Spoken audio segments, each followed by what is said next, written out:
Assalamu alaikum warahmatullah and good afternoon. মাননীয় প্রধান উপদেষ্টা, মঞ্চে বসা রাজনৈতিক দলসমূহের সম্মানিত নেতৃবৃন্দ, জুলাই 24-এ ক্ষতিগ্রস্ত শহীদ পরিবারের সম্মানিত সদস্যবৃন্দ, সামনে বসা সম্মানিত অতিথিবৃন্দ, শহীদ এবং আহত পরিবারের সম্মানিত সদস্যবৃন্দ, সাংবাদিক বন্ধুগণ, প্রথমে আমাকে এখানে ইনভাইট করার জন্য আমি আজকের আয়োজক সংস্থা ইউনাইটেড নেশনস অর্গানাইজেশনের কান্ট্রি অফিসকে আমি ধন্যবাদ জানাচ্ছি। আসলে কিছু আশঙ্কা, ব্যথা এবং কিছু আকাঙ্ক্ষা নিয়ে আমি এখানে দাঁড়িয়েছি। 15.5 বছর জাতির উপরে অত্যাচারের যে স্টিম রোলার চলেছে, এর দ্বারা অনেকেই ভিক্টিমাইজড হয়েছে। জুলাইটা ছিল তার শেষ পরিণতি। শুরুটা ছিল কার্যত 2009 সালের 25 এবং 26 ফেব্রুয়ারি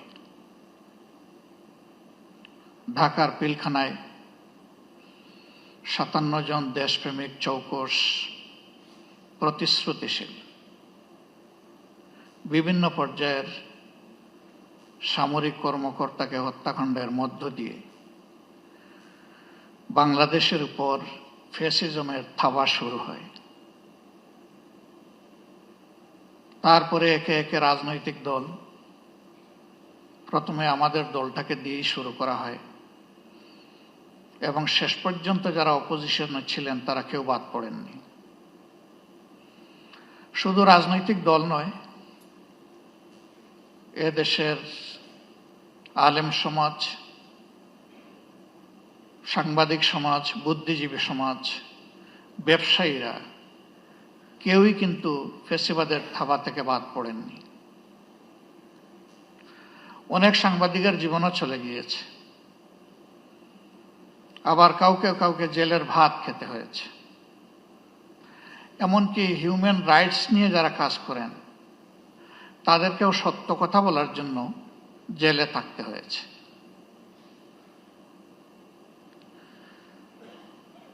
এর পাশাপাশি নতুন আরেকটা সংস্কৃতি বাংলাদেশ দেখেছে, যেটাকে বলা হয়েছে আয়নাঘর। এ সংস্কৃতি এর আগে বাংলাদেশ কখনো দেখেনি এবং ব্যক্তিগতভাবে আমি নিজেও তার সাক্ষী। শেষবার 22-12 ডিসেম্বর যখন আমাকে গ্রেফতার করা হয়, যে জায়গাটায় আমাকে রাখা হয়েছিল, এমন কিছু মানুষ, কিছু মুখ আমি দেখতে পেয়েছিলাম যাদের মুখে বিষণ্ণতার প্রচন্ড ছাপ। পরবর্তী পর্যায়ে জেলে যখন গিয়েছি, তখন সেই মানুষগুলা কেউ কেউ এগিয়ে এসে বলেছে, আমরা ওই দিন ওই রাতে অমুক জায়গায় আপনাকে দেখেছি। জিজ্ঞেস করেছিলাম, আপনি কোথায় ছিলেন? বলে যে আমি ওখানেই ছিলাম। কত সময় ছিলেন? হাসতে হাসতে বলে, কত সময় নয়, ঘন্টা নয়, দিন নয়, মাস নয়, আমাকে জিজ্ঞেস করুন আমি কয় বছর ছিলাম। অথচ আমাদের আইনে স্পষ্টভাবে ডিরেকশন দেয়া আছে, কাউকে গ্রেফতারের 24 ঘন্টার ভিতরে অবশ্যই তাকে আদালতে তুলতে হবে। কিন্তু না, তারা আদালতের মুখ দেখেননি। তারা জানেন না তাদের পরিবার পরিজন কে কিভাবে আছে, পরিবার জানে না তারা আদৌ বেঁচে আছে কিনা।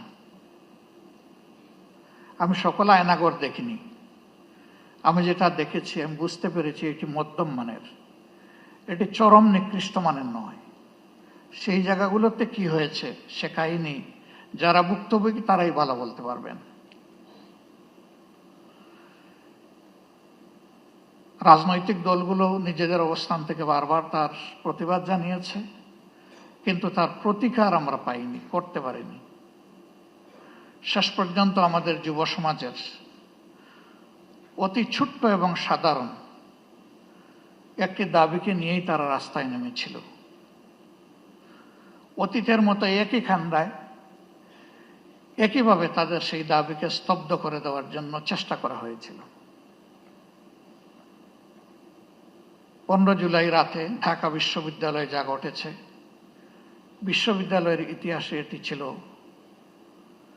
আনপ্রেসিডেন্টেড। এর আগে তার কোনো উদাহরণ ছিল না। রাজনৈতিক কর্মীদেরকে লেলিয়ে দেওয়া হয়েছিল। তারা একই সাথে আঘাত করেছে ছেলেদেরকে, আমাদের মেয়েদেরকেও বাদ দেয়নি। কার্যত এই মুভমেন্টটা এখান থেকেই মোমেন্টাম পেয়েছিল। এরপরে একে একে আবু সঈদের হত্যাকাণ্ড এবং বাকি হত্যাকাণ্ডগুলো শেষ পর্যন্ত জুলুমের অবসান করতে সক্ষম হয়েছে। আমি জাতিসংঘের ফ্যাক্ট ফাইন্ডিং কমিটিকে আমার দল এবং বাংলাদেশের মজলুম জনগণের পক্ষ থেকে ধন্যবাদ জ্ঞাপন করি। তারা স্বল্পতম সময়ে এগিয়ে এসেছেন এবং বাস্তবতা তারা তুলে আনার চেষ্টা করেছেন। কিন্তু তারা যেটুকু এনেছেন এটা আংশিক মাত্র, এটি পূর্ণাঙ্গ নয়। তার বাইরেও জুলুমের বিস্তর ক্ষেত্র রয়ে গেছে। আশার দিক, নতুন সরকার গঠিত হয়েছে ফ্যাসিজমের পতনের প্রেক্ষাপটে। বিচারের জন্য ট্রাইব্যুনাল গঠন হয়েছে, বিচারক নিয়োগ হয়েছে, তদন্তকারী সংস্থা হয়েছে, প্রসিকিউশনও নিয়োগ হয়েছে।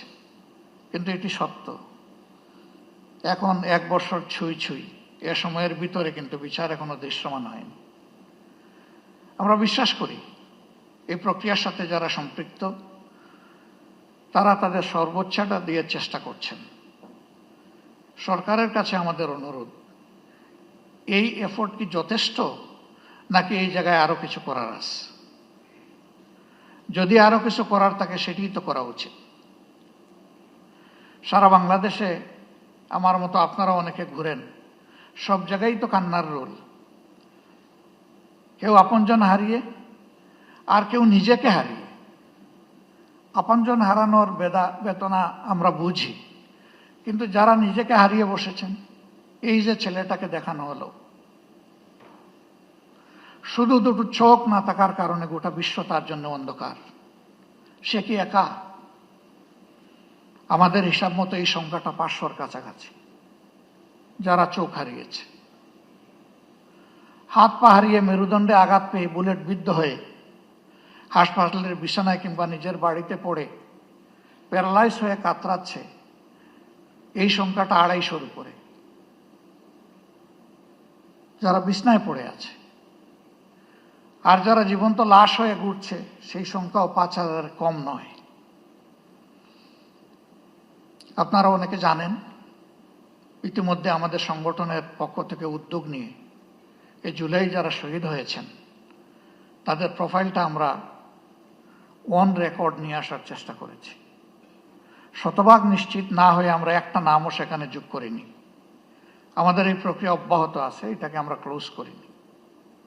12 ভলিউমের এই শহীদ স্মরণিকা আমরা সকলের হাতে পৌঁছে দিতে পারিনি, তবে আমাদের ওয়েবসাইটে বাংলা, ইংলিশ এবং আরবিতে ইতিমধ্যেই আপলোড করা আছে। সেটা কেউ ভিজিট করলে আমরা খুশি হব। আমরা এবার হাত দিয়েছি যারা জীবন্ত শহীদ তাদের জীবন নিয়ে, এই অন্ধ, পঙ্গু, হাসপাতালের বেডে পড়ে থাকা প্যারালাইজড, তাদের বিষয়টা তুলে আনার জন্য। আমি সরকারকে অনুরোধ করব, এই কাজটা পূর্ণাঙ্গ যথার্থতা পাবে যদি সরকারি উদ্যোগে এটা হয়। আমরা আমাদের দিক থেকে পূর্ণ সহায়তা দিব ইনশাল্লাহ, যা আমাদের কাছে ম্যাটেরিয়ালস আছে তা দিয়ে, এবং আরো যা প্রয়োজন আছে আমাদের পক্ষে সম্ভব সঙ্গত সবকিছু দিয়ে। ইতিহাস যেন হারিয়ে না যায়, ইতিহাসটাকে ধরে রাখা উচিত এবং শ্রদ্ধার সাথে এটা আমাদেরকে স্মরণ করতেই হবে। আজকে আমাদের এই বসাটাও ওই ত্যাগের বিনিময়ে। ওই ত্যাগটা না হলে আমার নিজেরও অবস্থা কি হতো আল্লাহ ভালো জানেন। এখানে আমরা যারা আছি কে কোন অবস্থায় থাকতাম সেটা আল্লাহ ভালো জানেন। কাজেই আমাদের শহীদরা এবং জীবন্ত শহীদরা আমাদের অ্যাসেট, তারা আমাদের বোঝা নয়, এই স্বীকৃতি আমাদেরকে দিতে হবে।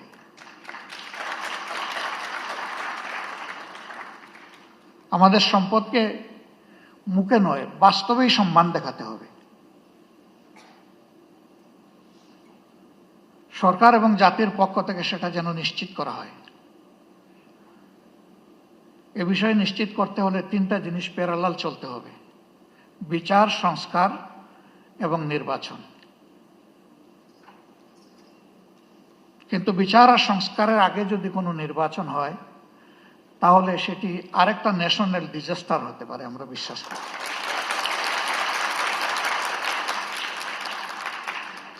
গত ২৬ তারিখ চীন মৈত্রী সম্মেলন কেন্দ্রে, সেখানে শহীদ পরিবার সোসাইটির একটা আয়োজন ছিল। ২-৪ জন বক্তব্য রেখেছেন, পুরোটা শুনতে পারিনি আমার অসুস্থতার কারণে, আংশিক শুনে আমি চলে গেছি। তাদের প্রত্যেকে অত্যন্ত সিংহের মতো গর্জন করে বলেছেন, বিচার না দেখা পর্যন্ত আমরা কোনো নির্বাচন দেখতে চাই না।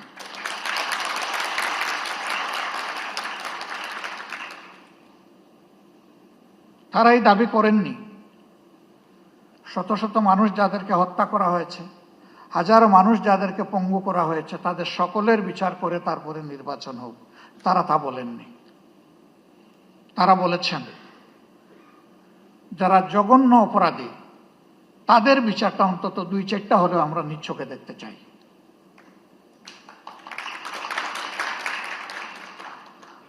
আমরা দেশ এবং জাতিকে ভালোবাসি সবাই। জাতিসংঘ ফ্যাক্টস ফাইন্ডিংয়ে যে ফ্যাক্টসগুলা তুলে এনেছে তার সাথে যেগুলা অপূরণ আছে সেগুলাকেও সংযুক্ত করে বিচারটা ঠিকমতো হোক।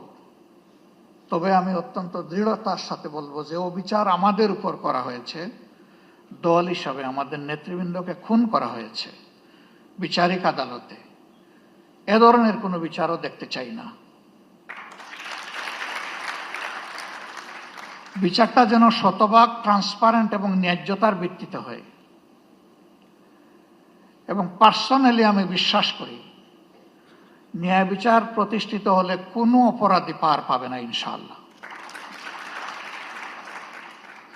যারা মানুষ খুন করেছে তারা তাদের ন্যায্য পাওনাটা বুঝে পাবে এবং বিচারহীনতার অথবা বিচারকে ধামাচাপা দেওয়ার যে সংস্কৃতি সেটা দূর হবে। আমরা আমাদের দলের পক্ষ থেকে প্রতিশ্রুতি দিচ্ছি, এই প্রক্রিয়ায় আমাদের পূর্ণ সমর্থন এবং সহযোগিতা থাকবে।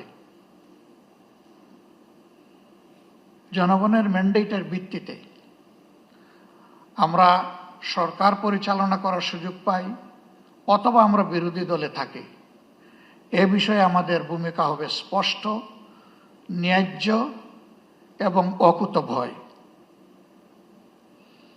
আমরা কাউকে পরোয়া করে কোনো কিছু বলবো না, করবো না। ভয় করব শুধু আল্লাহ তাআলাকে। দায়বদ্ধ থাকবো প্রথমে নিজের বিবেকের কাছে, তারপরে দেশবাসীর কাছে।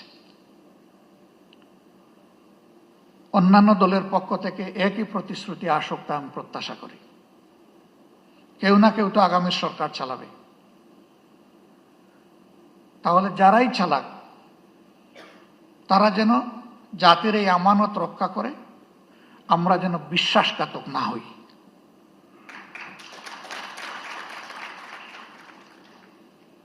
আল্লাহ রাব্বুল আলামিন এই ন্যায় বিচার কায়েমের পথে আমাদের সরকার এবং জুডিশিয়ারি দুইটাকে আপোষহীন পথ চলার তৌফিক দান করুন।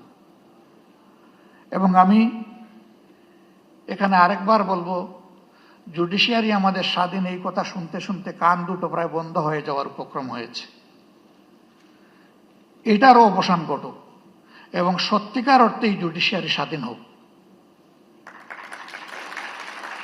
জুডিশিয়ারি তার পূর্ণ স্বাধীনতা ভোগ করুক। তাহলে আমরা মিনিমাম ন্যায় বিচার পেতে পারি বলে আশ্বস্ত হব। সবাইকে আরেকবার ধন্যবাদ। আসসালামু আলাইকুম রহমতুল্লাহ।